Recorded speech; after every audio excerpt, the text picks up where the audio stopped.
get this phone call. It's like, hey, we signed this lease. We're moving in 2 weeks. And then there becomes this mad dash and this mad scramble. They were a regional company that was starting to expand and go national. And they ran into some issues with getting connectivity installed. Was having an internet connection an issue for a physical therapy practice? They have to be able to host their EMR system, be able to upload and download HIPAA compliancy. Every business does. Just like they need power or water, but it never fails that executives are like, yeah, let's open 20 new stores next month. And they don't realize that technology is just as important to get the business up and running. Business is constrained, can't open locations, has to wait for internet service to get installed, causing financial impact to the company, right? Expansion can't occur, can't have revenue, have people waiting in leases.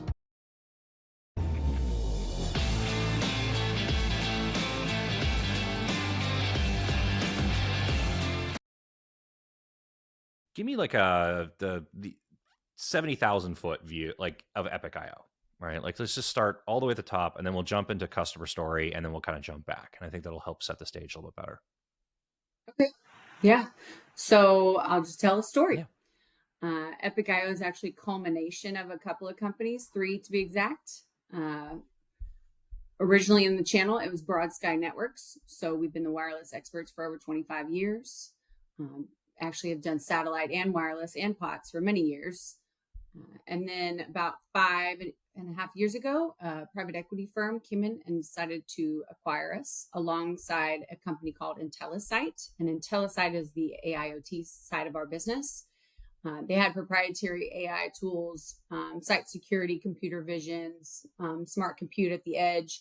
They saw a trend in the market and a need for making this a safer, smarter world and wanted to be a part of that evolution. And so they acquired both because AIoT needs connectivity. Every device at the edge needs some sort of connectivity and or failover in some cases if they're using their primary network.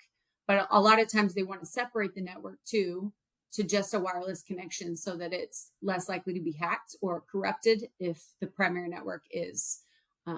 So they acquired both and rebranded us under the name Epic IO. I sold Broad Sky for years, set up an internal practice with them. We've never lost our gold standard in connectivity and our superior customer service and post-sale support. And then about a year ago, actually April, a year ago, we acquired another company out of Irving, Texas called 2020 Solutions. And they were actually one of the few AIoT competitors in our space. And we shared a lot of the same clientele, split books of business with them, did a lot of the same solutions, and it just made sense to absorb them and their clients. We didn't just absorb their business, we absorbed their team and their processes, and their COO is now our CEO. So he's done a lot of process improvement, optimization. We absorbed their live SOC. We have a new HQ too in Dallas opening now, which is really exciting. Our primary is in Fort Mills, South Carolina, which is where the Epic IO brand kind of was born. And not a lot of people know this, although it's becoming more common knowledge, but Ken Mills, that is the president at ScanSource Intellisys, used to be our CEO. And his team is a big advocate for us too, because they see that there is a need and that we fulfill that very well. And the technology is just is above standard.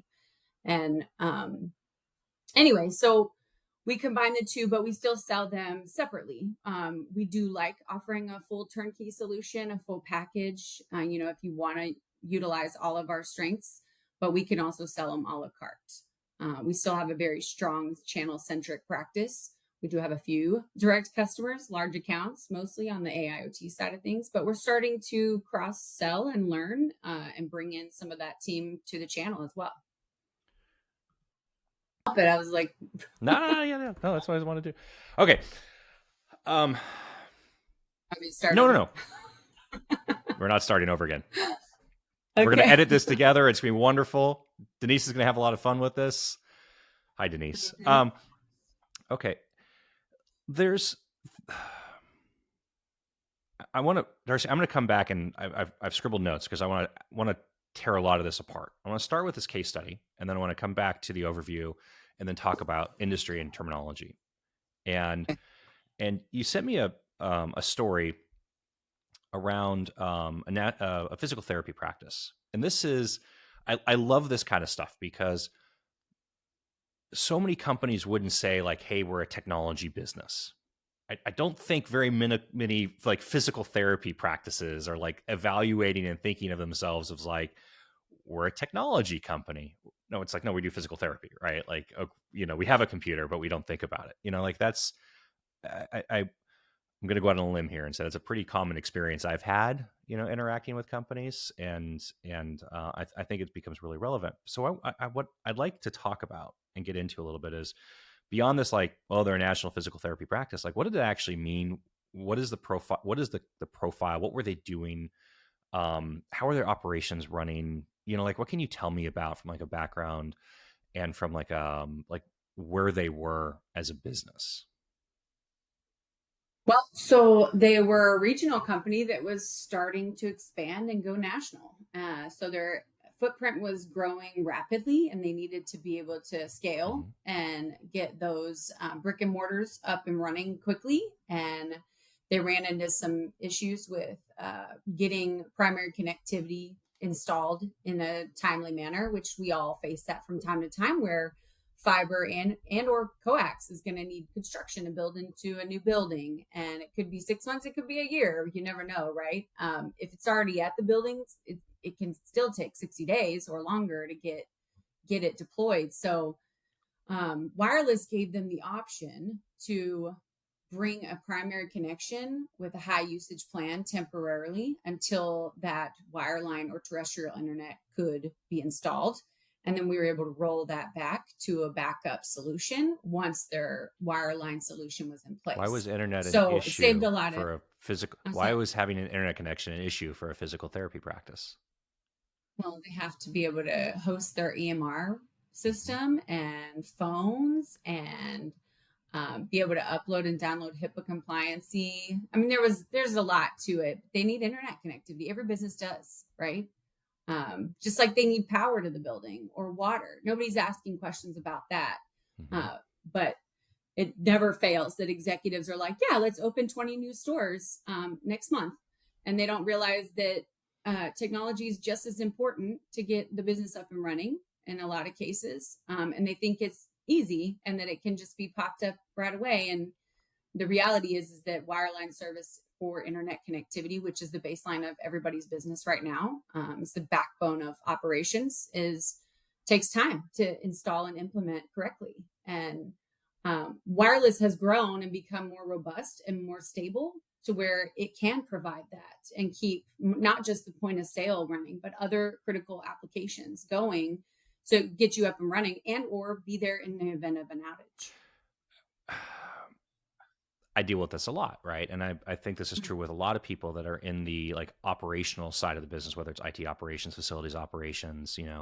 A decision is made, somewhere within the organization. Like we're gonna sign a lease of this property. We're gonna buy a building. We're gonna sign a lease. We're gonna move into this thing, and until organizationally it like evolves to the point where like the IT operations or facilities operations are really developed and part of the process, you get this phone call. It's like, hey, we signed this lease. We're moving in 2 weeks. Like, let's go. Yeah. Right. And then there becomes this mad dash and this mad scramble. Right. And again, companies that are not, let's say, like IT first, don't really think about these things the same way. It's like, oh, okay, again, we're doing physical therapy. Like, what do we need? We need, bouncy balls and stability boards and balance boards and like this and tables. And we're going to do, exercises and put people, through the paces. But, you know, um, from a basic standpoint, right? Like you have to schedule clients to show up. Well, how do you schedule clients to show up? You have a scheduling system, which is now running via the internet, right? Yeah. Or you have point of sale, so you have to process credit cards, or you have to fill out forms, or you have to connect with insurance, okay, so internet's really important in this case. So how, as this expansion is running, then you hit a wall, right? Where it's just like, wait a minute, I can't expand the business anymore because now I found that I've got this pesky thing that's keeping me from opening locations, which isn't impacting my cash flow and like revenue and scaling plans and everything else starts to apply. What was the wall that really like forced this as a it was it just as simple as like we just need to go faster, or what And then cost cost? cost came into, yeah. It becomes costly if you're just throwing more money at it Mm-hmm. and hoping that you can get it up and running. And then you realize, whoa, we need to slow our roll and come up with a more simplified solution and aggregate into a bill, have true management over all of our connections. So that's a value add that we have to using our wireless window platform now, is a true SIM management platform. So you can see all your SIM connections across all your locations, see who's pulling what data, who's trending towards overages more often. You can really see that analytical data and how it's all performing. Now, in a lot of cases, they were also experiencing, hey, let's go back and revisit our existing store, our existing locations, right? Yes, we want to expand and we're growing and we're implementing new at our new locations, but let's evaluate what we have existing and how we can show some cost savings there so that we can then use that funding towards the growth of our business. So we actually started there too, is just providing them wireless backup at every location. And now we're doing a POTS project for them too. So POTS replacement over LTE and now 5G. And with the new devices we offer, it's POTS plus failover connectivity all in one device, which helps reduce cost, eliminates an extra point of failure. It's a bundled solution and it is 5G capable now. So it brings even more reliability to those and stability to those essential alarm lines and elevator lines and things of that sort. Okay, I want to jump back to that. I want to come back to something else that you said, which was business is constrained, can't open locations, has to wait for internet service to get installed, causing financial impact to the company, right? Expansion can't occur, can't have revenue, have people waiting in leases, probably staff already, trying to hire hire therapists at different locations. That creates a lot of strain. So, okay, we need a different solution. Different solution becomes let's install, wireless internet, right? Which is like, I think for a lot of people becomes this idea of like, that's like your like last option, right? It's like if people kind of, I find that like wireless is really this idea of like, oh, we're going to do everything else. And if nothing else works, like, okay, we'll try this wireless thing. Right. And Yeah. okay. So when they try this wireless thing works.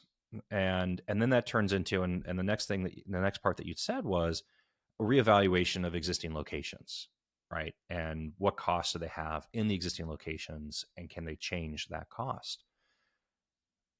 The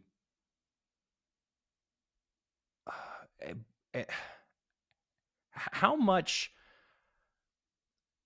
and the scale of things. I'm trying to phrase this in a way that's not like too much like inside baseball or like leading here too much. I'm trying not to lead the witness, but the wireline services, dedicated fiber, and then you have broadband services, cable modem, and fiber to the premise, solutions, some sort of shared fiber access.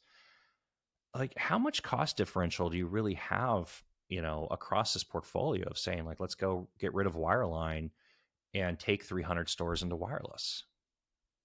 Well, so let's talk about the evolution of wireless a little Okay. bit too. So it started with 3G. 25 years ago when we got into this, it was, I think it was like HughesNet or 3G, and that was about it. 5G is a much stronger signal and has more advanced capabilities, less jitter, more throughput, more stability for the connection. Wireless can't be cut. I mean, unless a tower is taken out by a natural disaster, which we saw back in October during the hurricanes, right? But there was few and far between, and there's always another tower nearby. There's always another carrier that can kind of fill that gap. So 5G is becoming more prominent. They're popping up more and more 5G towers, and they're going back and converting 4G towers to 5G capable. So you're seeing more and more of that. It's becoming just as stable, if not already is, as a coax connection, and in some cases a fiber connection. I saw the evolution of wireless from another point of view, from the customer side for a while, and it was wireless as a last resort. Like you said, it was always fiber and then coax if I could get it, or coax and coax even in some cases. And this was even before the SD-WAN boom, right? It was all MPLS networks where it was DIAs everywhere I could get it with MPLS. And the evolution there has changed too. SD-WAN kind of changed the game where you don't have to have that MPLS network anymore. Technology is always evolving and changing to the rapid needs of the public, and wireless is no different. We can provide a failover solution with a low usage plan that's sitting waiting to be needed in the event of an outage per se, and it can be a 1 gigabyte or a 2 gigabyte, and if it's across multiple locations like this customer, it was probably a 1 gigabyte pooled plan, which if you think 500 locations, 1 gigabyte each, what does that give them, right? That's a pretty big bucket of data that they can use in the event that 1 or even 5 of their stores have an outage 1 month. Then we can also do proactive alerting, letting them know when they're trending towards an overage and when we need to possibly upgrade them temporarily for that month or during that catastrophe. There's a lot, we have a lot of flexibility there. Where I was headed with this is that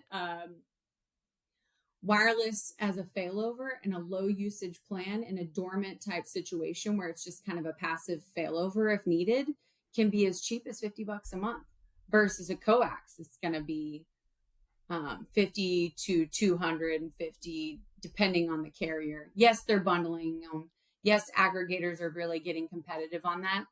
But you also often see that coax and fiber follow the same paths, point of entries, demarcs. They're in the same pipes in the ground in some cases, if not right next to each other. If a backhoe is doing construction down the street from your business and they hit a pipe, more than likely, or the chances are high, they're going to hit both. And then both your terrestrial internet are going to be down, and you're going to be looking, well, why didn't I have a tertiary? Well, in that scenario, you're kind of out of luck. And the good news is that Epic can also deploy out emergency connectivity even as quick as next day if we get an expedite order by noon Central Time.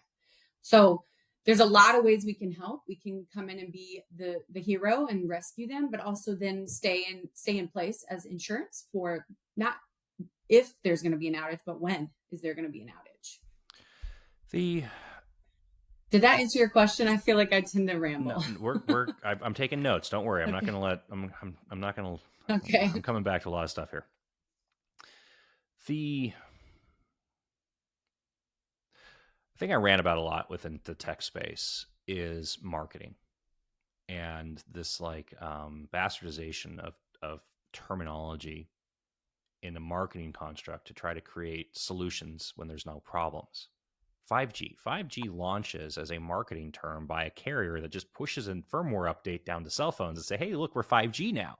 And by a technical standard, it's still like an LTE network, right? And now we have like towers being replaced and 5G's out there. And so now we have this thing of like 5G plus is there, which is like really 5G that's come out. Carriers have been pushing 5G as like the like savior for the last decade plus, right? We're like, we're going to empower, like flying cars because we have 5G on the edge. You see this like marketing things that come out of it. And like, I think the average person and unfortunately the adoption rate hasn't gone through the roof on 5G because the average person or executive is looking at this and be like, I don't have a flying car I need to empower at the edge. And I don't even understand how 5G makes this work, right? It's like really nice ad campaign, fill in the blank carrier, but like, what's the purpose here? And and so, that crosses over, then we get a couple of issues, right, that Epic has to contend with, right? So like the first one becomes like technology acceptance by the enterprise. Does wireless even solve this problem for us? What is the problem we're trying to solve here?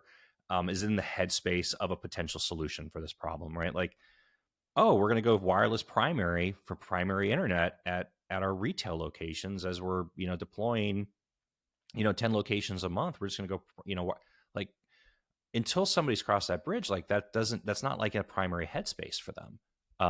Yeah. And, so like how, like where, I'm going to actually try to make a question here. It's like, this has been available for a really long time. 3G has been available for a really long time. We're talking like first generation iPhone, like really go back, this is not new. What's been the inflection point where like adoption has finally started to curve up for you guys in terms of like people understanding like we can actually use this and this is actually applicable to us? I think the biggest thing is when they have the need, when there's nothing else, like you said, and it was a last ditch resort. And then they see, oh, it actually does work. It actually does, solve our issue. In previous iterations, like 3G and some of the 4G, right? It was just a few essential applications being able to stay up and running, like I mentioned before, point of sale per se. In a retail environment, that's number one. They want to be able to process transactions and make that money. We actually rescued quite a few retail stores the week of Black Friday because never fails. When a holiday is coming up and they've got big sales going on, that's when you start having outages. But once it's there and they see that it works and they're like, oh, well, we can do this at more of our locations while we're waiting for fiber. Oh, well, then we can keep it after the fiber's installed and we don't even have to get coax now. Mm-hmm. And, and then word of mouth spreads because CTOs and CIOs talk to other CTOs and CIOs and IT managers hang out with other IT managers. It never fails, like word of mouth spreads, right? How did you hear about Epic.io? Did you visit our website? Did you hear about it from a friend? You tell me. I'm a completely different animal. I'm in the business of finding technology solutions to sit, in different categories, right? Like we have a team. So you Googled it? Did we Google you? No, we didn't Google you. Like I'm pretty sure that like that's actually what we did not do. Like it's not. But it's usually word of mouth. Yeah. Or like you said, the experts are doing that research and then they share what they're finding. I can actually probably tell you, I wasn't, I have a team that does a lot of this now in our portfolio, but like, this actually is a good segue into another question, right? Which is when you look at IT infrastructure and technology infrastructure, a lot of times you have an underlying carrier, right? And so in the data center space, now people are referring to it as getting closer to the metal, like bare metal versus cloud, right? And in the telecom space, you had the LEC, the infrastructure provider, in this case, the mobility network. I hate that term, but you have the mobility provider who owns the cell phone towers and is the network provider. And even though like NVMOs have been a thing, MVNOs have been a thing for a long time now, like you run into the second part, which is why use an Epic versus using, the carrier directly? Now I have my version of the answer, but this is for you to answer. Good question. So we're not an MVNO connection. Ours goes straight to the POP. So we have it's a business grade solution. Of course, everybody spouts that they're doing the same, right?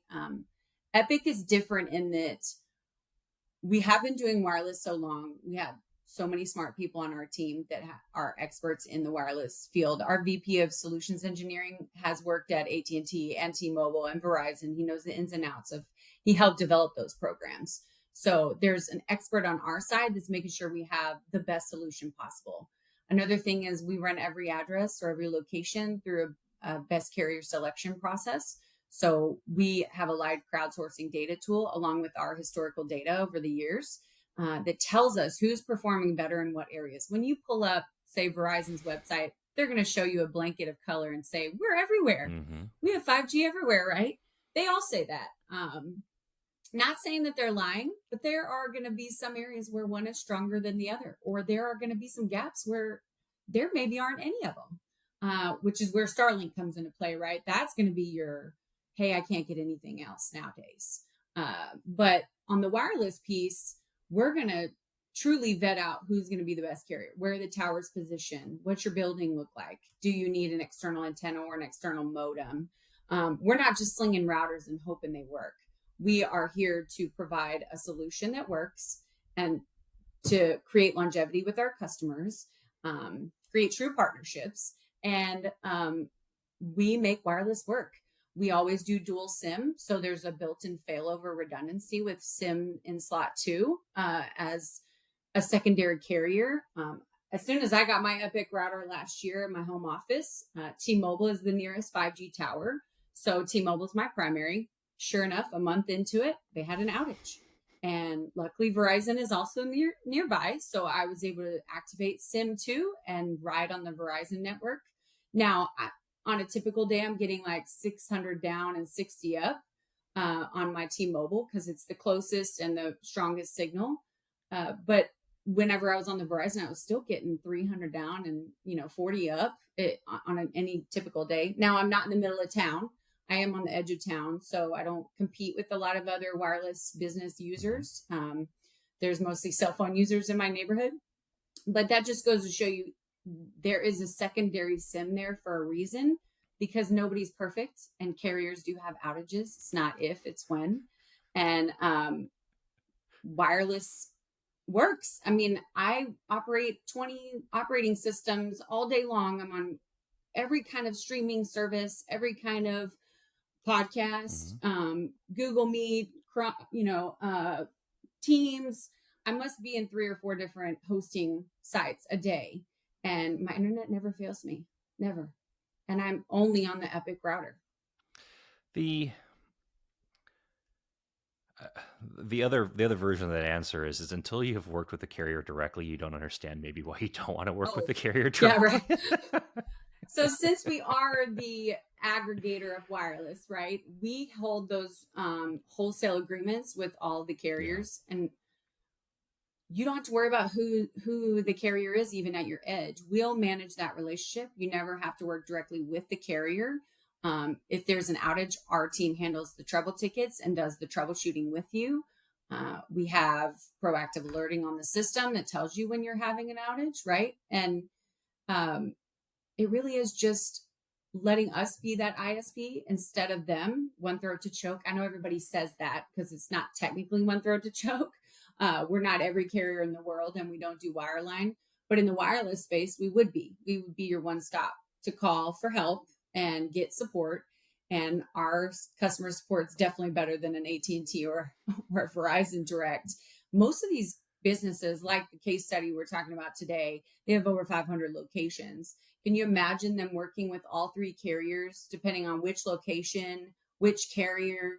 What a mess that must be. We've saved them man hours, headaches, cost. There's a lot of stuff that's not just financial impact. It's what's it worth to you, so that you can rest easy knowing that you're being taken care of and that your sites are going to have that uptime that they need for productivity. A million years ago, I was working as a field engineer, as a network engineer for a consultancy, and we were on Nextels. And these were like, of course, if you missed the Nextel era, this was like the greatest thing that ever happened in the world of like cellular connectivity, little walkie-talkie action. And I'll never forget it, because one day they just stopped working at the office. And in this case, Nextel had taken and angled the antenna, the cell phone site, to push it out a few degrees in another angle to get like coverage over, this is in Santa Monica, over the bay, and get some like water coverage. And it took, I think it was, we're talking like it took over a week before they finally got somebody that knew what had happened and what the resolution was. And in this case, we were a big enough customer that Nextel was like, okay, we'll send somebody out and we'll like push it back for you, because like, yeah. But it like nowadays, like there would be no resolution. They'll be like, oh yeah, whatever. Like, good luck, have fun. Sorry, it doesn't work. Like what, like I can't do anything to help you here. There's a transition when we talk about like wireline to wireless that affects a lot of people, which is understanding the billing and understanding the consumption of it, right? Because in wireline services, we talk about speed. What speed are you are you purchasing? You get a menu of speed options usually for the location, and it's like how much do you want to pay, and like there's this like axis between speed and affordability or budget or whatever it is, and you're like, I want the fastest speed within this dollar amount, and you're like, okay, great, you're gonna get this speed, you're gonna get 100 meg, you're gonna get 500 meg, you're gonna get 1,000 meg, you're gonna get 10 gig, whatever that speed is. With most wireless services, and what you said earlier here, is that changes to a consumption. It's not, it's like you still have this construct of speed. You're quoting speeds between T-Mobile and Verizon, and for yourself. But then in addition to that, you've also got like, oh, what kind of plan are you on? Is it 1 gig? Is it 2 gig? Is it 10 gig? And how do you walk a customer through that transition and understanding? Because like, if you asked me, how much data throughput do you use in a given month? I have no idea. I don't monitor it. I don't pay attention to it. I'm not looking Right. at that, and until, so like how does somebody figure out and understand, like, what is this going to cost? Like, how much do I actually need? What is our data, profile, right? Like, So if they're not already using any kind of wireless, and so they don't know what their usage has been in the past, and they're starting from scratch, I usually just ask, what's the use case? Is it going to be temporary primary until your internet's installed? Is it going to be strictly failover? That tells me a lot about which router category we're going to go. Do you want it to be Wi-Fi capable? How many users are going to be utilizing this connection? What other appliances are connected to it? Is there an SD-WAN or a firewall appliance connected to it? Because that's going to ping a certain amount of usage as well. Just monitoring the upstate, and if there's any kind of VPN tunneling or anything, that helps us direct them to maybe the right usage plan. And if they really don't know, I would start them typically. My default is like a 2 gigabyte failover, and then we can increase as needed. I usually only do 1 gigabytes if it's multiple locations where they can have a large pool of data, because more than likely it's going to be connected to some sort of firewall or SD-WAN appliance, and they're going to need that little bit of extra data whenever, even when it's not in use. It's just verifying that there's a connection there as needed. If they have more than that and they know they're going to be running some applications over it, that's when we jump to 5 or 10 gig.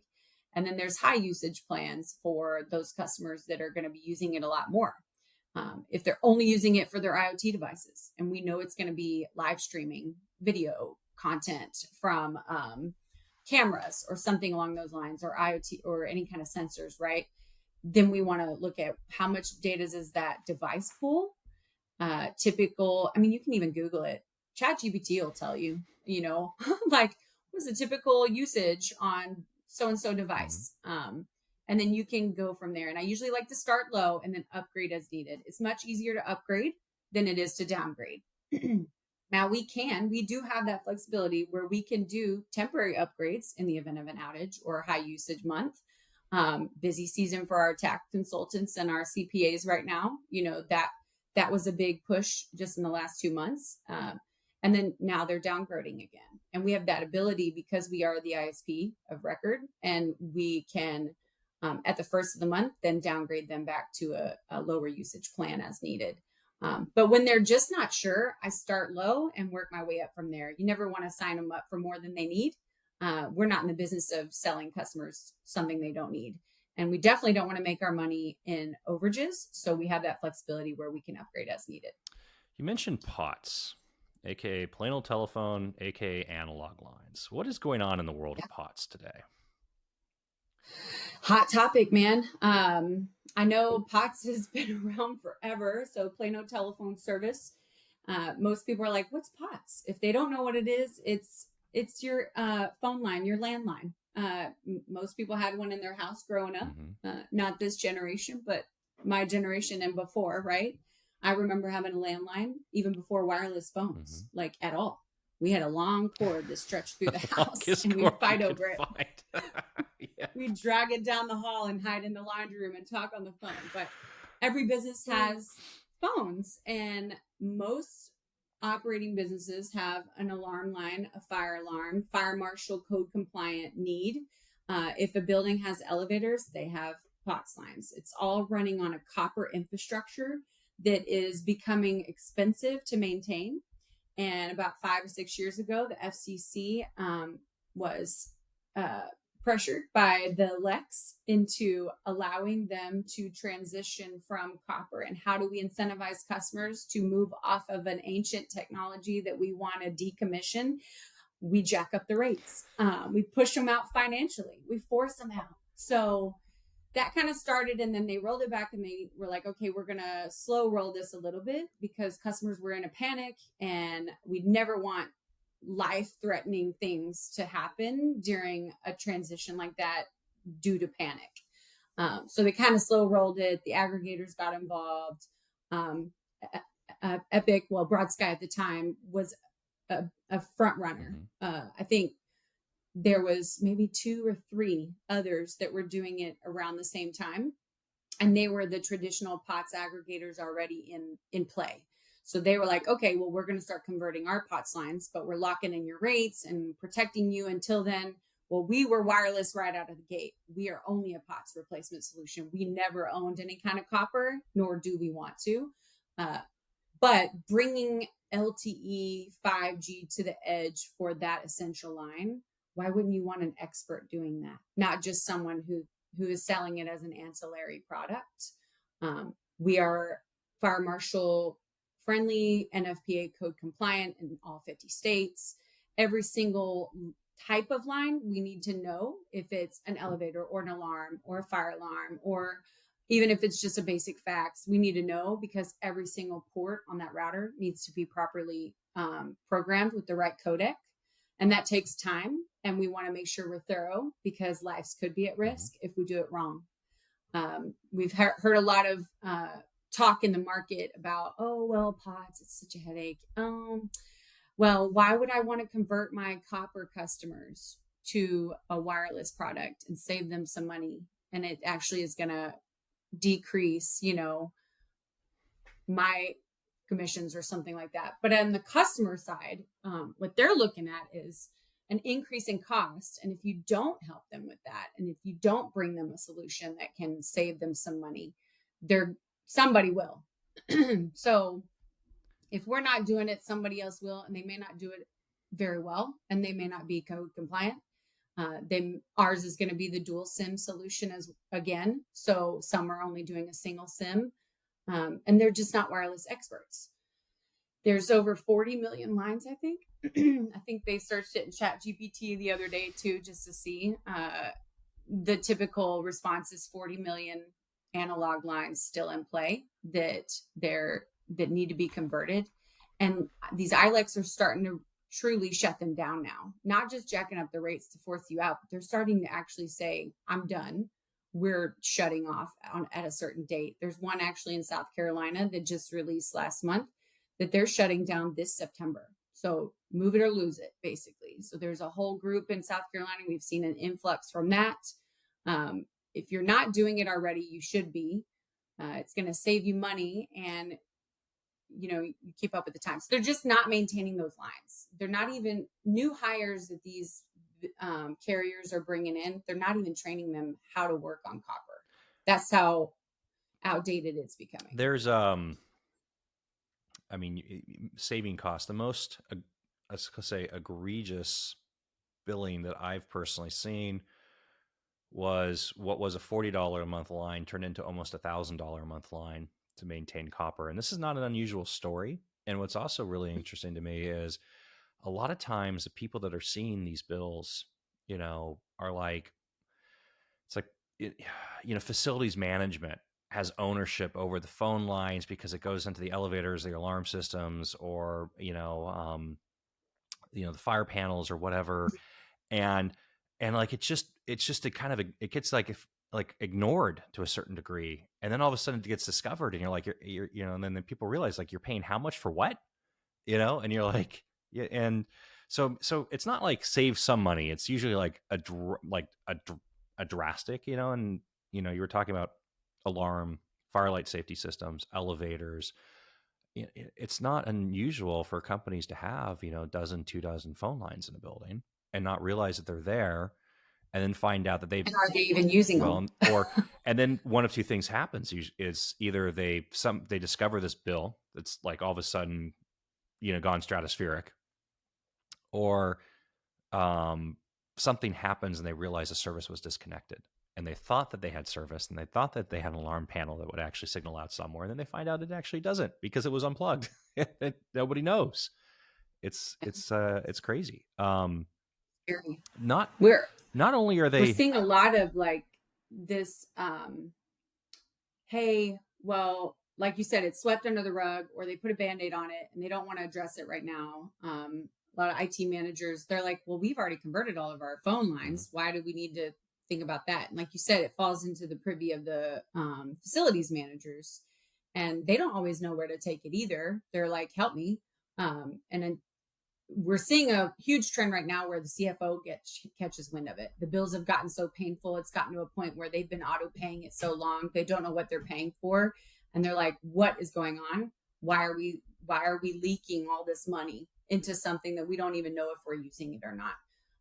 That's where we'll come in and help audit and determine what lines they're still using, and then convert the lines they actually need and save them money and get them back down to that $50 price point Mhm. instead of hundreds of dollars a line or even $1,000 a line. I've seen that recently too. Like you said, it kind of took my breath Yeah, away it's surprising. because $1,000 a line is a lot of money. Well, they're also the other thing that happens a lot that we see all the time is a company will do a fiber upgrade, and that'll trigger a decommission. And it's just like, hey, we're installing fiber into the building. We're decommissioning on the copper here. Like you can't you can't keep it if you want it. Like it's being ripped out as part of the installation of this fiber that you ordered. Like it's done. Sorry, it's not even sorry. It's just like that's just the fact of life now. Um, Some elevator companies and or alarm companies are starting to adopt it too, where they're offering a POTS replacement solution. I will say when people ask me, well, why can't I just get another voice line for that? Well, it's not code compliant. There are gotchas with voice over IP mhm, that prevent essential emergency lines from being able to ride over the top of mhm. those. I don't know all the ins and outs of it, but I know that early on, where a few tried to use that, there were lives affected by it, and nobody wants that on their conscience. It's a liability for the company and for the provider that does it. Um, Lots of things to do with like E911 being programmed wrong, or I don't even know. There's so much behind it, and I'm not the brains behind that operation. I just know that that is not a viable option for emergency essential lines at this time. Most of the time, Now, it boils down to a codec issue where the ATA that people yep, put in place only supports voice codecs, or it's terminating into a platform that's voice codec centric. And, yep, people find this problem out usually because they try to fax through it and they find out that fax codecs and data does not flow through a voice codec. So you need to have something, and it's not just the appliance on the edge that gives you the copper port, the RJ11 port that comes out. It's like everything that goes into it that then that plugs into, supporting end to end, and then how does that actually plug into and interact with then like the actual yep, phone's network itself, right? Like it's a seemingly simplistic, like, oh, I can just get this thing and plug into it and it works kind of solution that turns into like, no, like all of the underlying infrastructure between you and where it needs to actually go. And E911 and Next Gen 911 and Ray Bomb and Kari's Law and all these other things apply in different ways, and how you actually signal and what does this thing do, and this is one of those like it burns really bad when you get trapped in it. Like it imposes a lot of risk on the organization too, right? Like I don't know about you, but if I got stuck in an elevator and then found out that the company did not have working elevator emergency call buttons, and then they acted in a negligent manner because like I wouldn't be happy about it. Like it wouldn't be. might be hearing from a lawyer. Well, right. Like, you just, you hear about horrible stories of people getting stuck in I mean, there was I had data centers in a building, and if there's too much wind or little earthquakes or whatever, like it the elevators stop. Like it's a safety mechanism, right? And so Yeah. employees actually of the building were stuck in the elevator. I think it was like 4 or 5 hours. So the elevator companies, and there's only a few of them, like, have to go out to every single building to get the elevators working again. And they were there for a really long time. Like, I mean, like take away like any sort of emergency, medical emergency, claustrophobia, like what would you do if you're stuck in an elevator for 5 or 6 hours? I don't know. You talked about AIOT, and I'm gonna not go after the marketing buzzword here too much, but what we did see and what we've seen is a lot that the need became surveillance, remote surveillance, like parking lots, right? Construction sites, like how do you deal with and react to, like physical security at remote locations, while, especially like the construction market's like the best example of this. There's nowhere to install internet here. It doesn't exist yet. There's no building. Building. Yeah. So, and is there power? So let's talk about construction first. Okay. Well, first off, what is AI? What is AIoT in the Epic world, and what? So it's a mesh word. Okay. So AI is the buzzword, right? IoT is Internet of Things. It could mean anything, but in our world, AIoT is using our AI tools and our smart compute technology laying over the top of just a dummy sensor. A camera is just a sensor in a way. It's a visual sensor. You have vape sensors, you have fire detection, there's all these things we can offer within our solution portfolio. But AIoT is just a word that not a word, but a acronym that we came up with to classify us in a way, because there was no simple way to say, well, we do all this. Here's thousands of things we can do. So we just kind of put it into that category. And so the AI tool is proprietary, like I said. So that's the smart stack behind it, the proactive, reactive. Most customers find that something is event driven. You had a break-in, or you had a fire, or you had a car accident on your property. Then you want to go back and pull that video feed. Is it stored on-prem? Is it stored in the cloud? Do you even have enough storage? Is it a dummy camera that's not even recording? In some cases, these cameras are so old, they don't even know if they're still recording or not. They're just there, right? Visual deterrence. So they're just visual deterrence. Right? They're visual deterrence. There's just a dummy, right? It's what do you want to accomplish with this? Do you want to be purely reactive and be able to just go pull that feed as needed? We can do that. Do you want it to be proactive? Do you want it to do real-time alerting to you and your team? Do you want our SOC to monitor it live? Do you want this device on site to be able to do a talk-down service where there's a speaker involved and it can say, hey, you with the red hoodie, you're in a restricted area, or hey, you, employee, you're not wearing your hard hat in a area that it's required, right? So PPE, right? We do a lot in construction and facilities management. It's all safety. It's all about making it a safer, smarter world, and using AI to get us to a zero event year or whatever you want to call it. It's been this many days since an accident. Yeah, right. We want it to be 365 days since an accident, because we were able to proactively avoid issues or catch it early enough that nobody was hurt.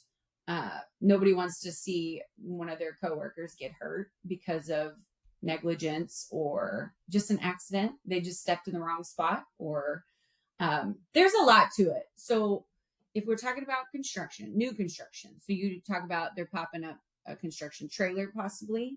They got to get power to it. Once power's there, we can stand up internet connectivity, whether we mount it on the building or on a pole. If it's just getting surveillance around the property, all we need is a pole, a wood beam or something to mount a camera on. We have these UIGs, which is a universal IoT gateway. It's basically our smart site security in a box. We can deploy out. It's pretty easy. Um, we have solar cameras where maybe power isn't there yet, but we can get, connectivity to that edge. We'll put a SIM card in that device, but it's solar powered.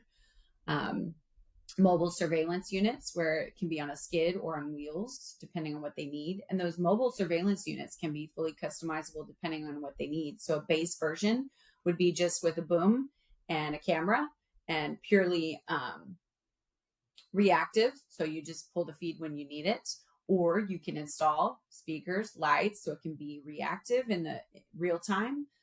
They can be solar powered and or generator powered. We've even mounted drones on the top of these MSUs for a couple of our customers to be able to cover a larger piece of land and determine if someone's crossing that fence line or breaking and entering, or if it's just I use this example. One of our largest customers is in the oil and gas industry, and they have huge properties, like miles and miles of fence line to manage. And if a tiny sensor on that fence goes off and they don't know what it is, they can deploy that drone and go see, well, was it a bear? Was it a tumbleweed? Is it really a person? Like, what do we need? How do we react? There's a lot of stuff there, which is why Internet of Things is that terminology we use, because the possibilities are pretty broad. Now, we don't do everything. We're not going to boil the ocean and say we can do just anything you bring to us. It's got to be something that we can scale and monetize and provide to other clientele.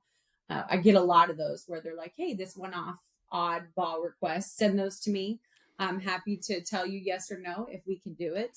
9 times out of 10, it is something we could do. I mentioned a few of those keywords earlier too, which is not just the smart compute at the edge using video feed from cameras. We can use existing camera infrastructure in a lot of cases, as long as those cameras are a model that are compatible with our system. But if they're 20-year-old cameras or older, they may not have the minimum requirements we need, right, for that true AI tool to work and function properly. But we're pretty agnostic when it comes to that. We can deploy out new hardware if needed, especially in new build situations. We're going to do that. They could bring their own cameras if they want in some cases, as long as it's a model that's compatible. But we can do fire detection. We can do active shooter location identification, vape sensors, environmental monitoring, temperature monitoring. That right there, those 5 or 6 things, right, can show you that we can play in any vertical. Everybody has a need in some form or fashion, and usually we can provide that. We're not going to be the cheapest, because you get what you pay for. We're going to provide a quality service to the end customer and help them solve some of their safety and compliancy needs using geofencing or whatever it may be. And I have experts that I bring into those conversations. I don't claim to be a SME in that space. There's too much there. From talking and working with a lot of business leaders, when you rattle through a lot of these solutions, I immediately get into like construction sites, right? Simplistic examples. People see surveillance cameras and they think theft deterrent and reaction, right? Which is, of course, a big thing. If you have tools are expensive, and if you have materials are expensive. But from a risk standpoint, like the risk the tail end of risk is so much more than just theft, right? Because now you start talking about construction delays, project delays, penalties for delivery if you make it or not, injury and theft. Somebody breaks into the building, site, steals a bunch of stuff, gets injured on the way out. Like, are you negligent now? Is there civil action that occurs? It's crazy. Like, I live in a world where like the things we have to worry about. I live in the world where like the whole thought process of that is completely crazy Looney tunes to me, but it happens. People get injured, and then all of a sudden, like, it's like this like civil action starts around like, oh, well, you didn't do X, Y, and Z. It's your fault. I got hurt stealing from you. And like workers' comp issues. You start talking about like, PPE requirements against workers' comp claims, but not even workers' comp claims, like actual workers' comp insurance rates, like, and this is wild. I mean, when I was running data centers, we got classified as the same level of risk as like farm workers, like people servicing like tractors, like combine tractors. And it's like, I'm installing servers in a data center in Iraq. Like, why do I have the same insurance premium as like somebody servicing a farm tractor? And but anything that you can do then to like, you know, hey, we uphold standards, we can enforce it, we can document it, we can prove it. You know, what does that do? That makes a lower risk profile. It means you're less expensive to insure. It means, like, and like percentage points in workers' comp are like big dollar amounts in terms of like profitability for an organization. Like any percent not going out is coming somewhere else, right? Um, the and then you get into these other things, right? Which is, certain industries have real risks of terrorism, and like how do you deal with that, especially if you start talking about you have large, expansive facilities and lots of fence line, and it's these are real, like, again, people probably don't like immediately go to like, oh, what I need a wireless connected internet sensor that then can go on. It's like, no, I just need to make sure that like there's like a bear and not a person coming over my fence somewhere, right? Or deer in those cases too, right? Yeah. I mean, any mammal could set off Wild, that heat sensor or whatever it is you've got in place. wildlife I is fun. feel good knowing that I work for a company that truly has human safety at heart. And like you said, it's, insurance purposes and things like that too. But we really want, um, as a mother of a child that's in grade school, we work with schools. And we're kind of ruining it for that generation where they can't sneak a cigarette in the bathroom or, in this case, vapes, right? But it can sense CO2 levels where they're congregating where they shouldn't be. Some sensors can be set up with trigger words, which, you know, it's a sad thing. We have to talk about that, that's still a prevalent thing, but being able to shout fire or, heaven forbid, Yeah. assault in some way, right? And being able to trigger a nearby classroom teacher to respond as quick as possible. We can set up cameras just outside the bathroom door to catch the culprits as they're coming and leaving. Vape sensors that can determine the difference between nicotine versus THC, which then will determine their level of punishment, right? Um, there's a lot of things there, but for me, it's the active shooter thing. When we acquired 2020 last year, that was one of the AI tools that we adopted from their product set. And being able to offer that to the public now is really something I'm proud of. It sucks that we have to deal with that, but it is what it is. And the more we can help prevent and deter people from even stepping foot onto school grounds with anything like that, the better. We're working with law enforcement, municipalities, smart cities. There's a lot there. I know I keep saying that, but there really is. I could talk all day about it. And I'm not even quoted in it. Believe it or not, I just love talking about it and selling it. What I've talked a lot about, fundamentally, right? We're talking about connectivity delivered wirelessly, right? So let me phrase this way to you, which is, what is something that what do you wish that people knew more, understood more about wireless connectivity? What's a misconception that's out there, or what's a gap that people have that you wish more people knew or thought differently about? Well, you said it earlier. It's hey, it used to be a last resort or a Hail Mary, right? I wish people would start to understand now how far we've come in the wireless space, and that having a true wireless expert that makes wireless work properly is so important to have them in your corner. And that's what Epic IO is. Um, there are a lot out there that are selling it, like I said, as an ancillary product. A lot of aggregators claiming that they do it the same way, but they don't. They haven't been doing it the way we've been doing it for as long as we have. They don't have the same data we have. They don't have the same experts that we have. They have large names and large footprints, but they sell a lot and they provide a lot of things. But if you're providing 100 different product sets, how can you be really good at any one or two of them? We kind of stay in our lane. We are wireless. When when they categorize us in a mobility space, which I hate that word too, but we're not cell phone mobility. That's a common mistake too. I always remind everybody data only, data internet connectivity over wireless. Just knowing that it has evolved to a point where it's really reliable. It's not what it was 15, 20 years ago. It's really come a long way. And I was guilty of that too. Before I started working with BroadSky and Epic on the client side, I knew that wireless was not for me. I did the fiber and coax and wireline only. That's where my background comes from. So that's all I knew. And when I really started to see the benefits of wireless, it really changed my mind. And it took doing it to finally get on board and see it, see that it really is a really stable play and a very nimble way to get your business to scale. But it's good for small businesses too. They can't always afford, $200 and $300 circuits with a, $100 backup as well. And like I said, these aggregators are bundling their primary with their wireless. And if they're adopting it too, it's got to be good enough. They're not, like I said, they're not doing it the way we are. In some cases, they're doing a single SIM when they're not crowdsourcing the data like we are to make sure they're sending out the right carriers.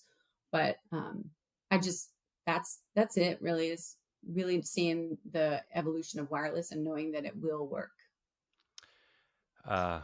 Try it. You might be surprised. It's basically try it and buy it. Try it. You'll be surprised. Yeah. Instead of build it and they'll come. It's been built. Now you should just try it and you'll be surprised.